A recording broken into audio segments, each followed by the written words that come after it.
Like all of the great rites of passage in life, death changes us. Simply returning to the world of the living does not undo that change, nor is it at all simple. Those who have passed beyond the veil are marked by it, even if they manage to find their way back. From Unfinished Rites by Claret director Ged Narrow.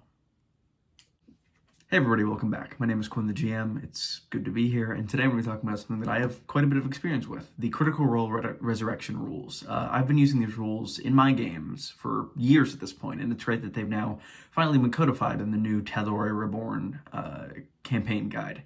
I think that I kind of had to reverse engineer it for my own campaigns, just watch the episodes where people died in Critical Role a lot and kind of work backwards, figure out how the rituals worked, and make that a thing in my game. But it's great to have actual rules for it now. And this book contains 3 specific subsets of that rule that could be used for different kind of flavors of campaign, all of which have the added effect of giving death much more weight in your campaign. As I said in my campaign review for Tal'Dorei Reborn, I think that it's great to have these options there, particularly because in 5th edition, death can become so trivial at high levels. If you have a 5th level cleric in your party, you can just revivify people for 300 gold, less than the price of an uncommon magical item. But I think with these rules, there's a lot more interesting elements that can be added to your game, and I'm excited to dive into them today with you. The first rule set that we're going to be going over is the Fading Spirits rule set. This is the one that's been used in Critical Role the most and is probably most familiar to a lot of people. It's also the second listed in Tal'Dorei Reborn. Particularly, this allows clerics to undergo a ritual whenever they're bringing a party member back. Or not necessarily clerics. It could be druids, it could be bards, it could be anything. But furthermore, 3 people can participate in this ritual, and they each perform a variety of checks determined by each character to attempt to bring this character back. The examples given in the book are somebody could pray to their god and make a religion check, maybe DC 10, lower DC, in order to make the resurrection easier. Additionally, if someone wants to take a more hostile approach, they can make an intimidation check against the god to try to scare them into bringing their friend back from the dead. That could be like DC 20, intimidation, to make it more difficult to do, as intimidating god seems like it'd be rather difficult. But these checks can either succeed or fail. If they succeed, the DC needed to resurrect someone is lowered. If it fails, it is raised, typically by less than it would be lowered by. But at the end of this, the cleric or person, I need to stop saying just cleric, it could be druids too. I don't mean to stereotype there, that's just me not being quite used to the rules in Tasha's that allow druids to get Revivify and things like that. But furthermore, you can, as a cleric, make the final check there that has been influenced by the other ritual contributions of your party members. If that check succeeds, the party member returns to life. If it fails, they do not. Simple as that, and they're not able to return. It makes really interesting roleplay elements just in this idea of resurrection itself, which should be a tense and dramatic moment, I think. And it really allows you to tap into the bonds that your characters have created throughout the campaign. And I think that's just great both for DMs and for parties as a whole to have ways to bond and tie yourselves together. I know personally, some of my favorite moments throughout Critical Role's campaigns have been resurrection rituals, particularly in the first campaign. I think they're very dramatic and very fun to do and fun to see. And I hope they work most of the time. There are also some slight variations on these rules based on the type of spell you're doing. If you're doing True Resurrection or Wish, there's no ritual required. It can just bring them back. Same if a god is directly willing a person back to life. Revivify has another set of rules. Because it's so quick, it's in combat, it's in action, it's 6 seconds and they're back.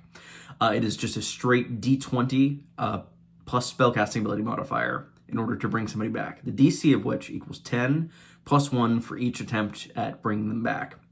This does not affect any rituals, so you can still do this safely and perform a ritual later if it fails, as we saw on certain characters. I almost spoiled that, but I don't want to. And if this check fails, it increases the DC for future checks by 1, and the character does not come back. But I think it's a really interesting mechanic, and I think that it makes Revivify a lot more of an interesting option in combat to use. But I like it a lot overall.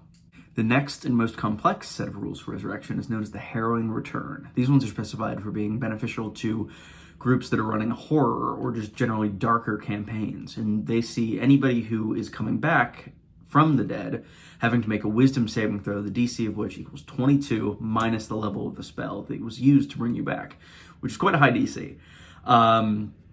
On a failure, you roll on this D10 table and get a variety of potentially negative effects based on those, or potentially beneficial effects in some cases.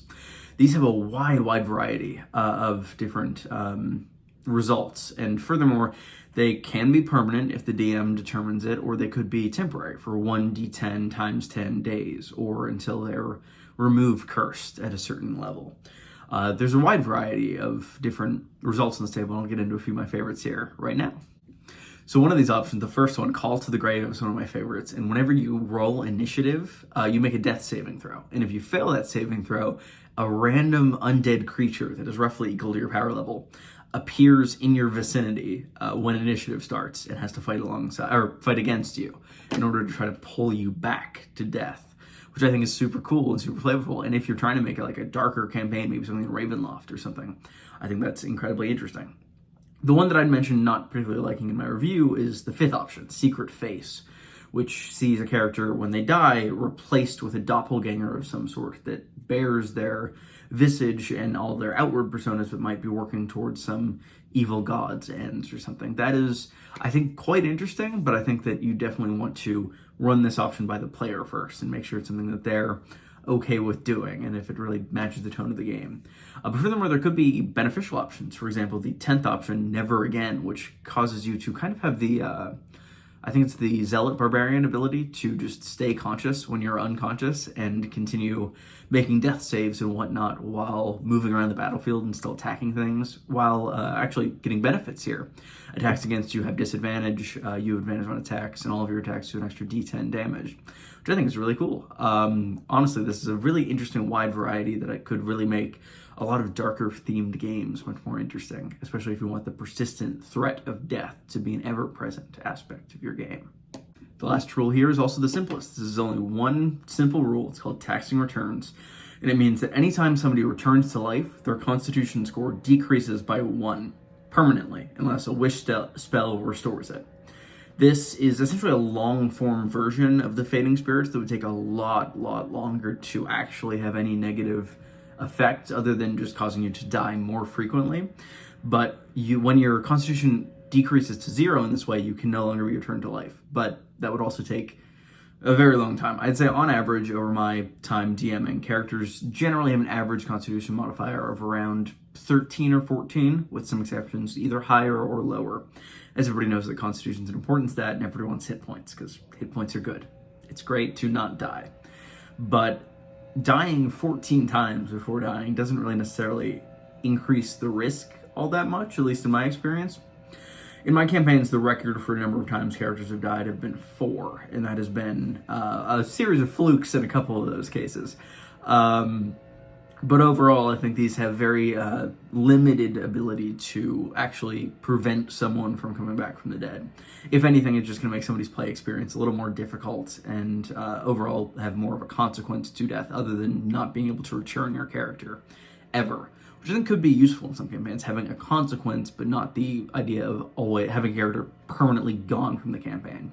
So it's a nice kind of middle ground between Fading Spirits and the lack of any rules that 5e currently has. So I like it quite a bit.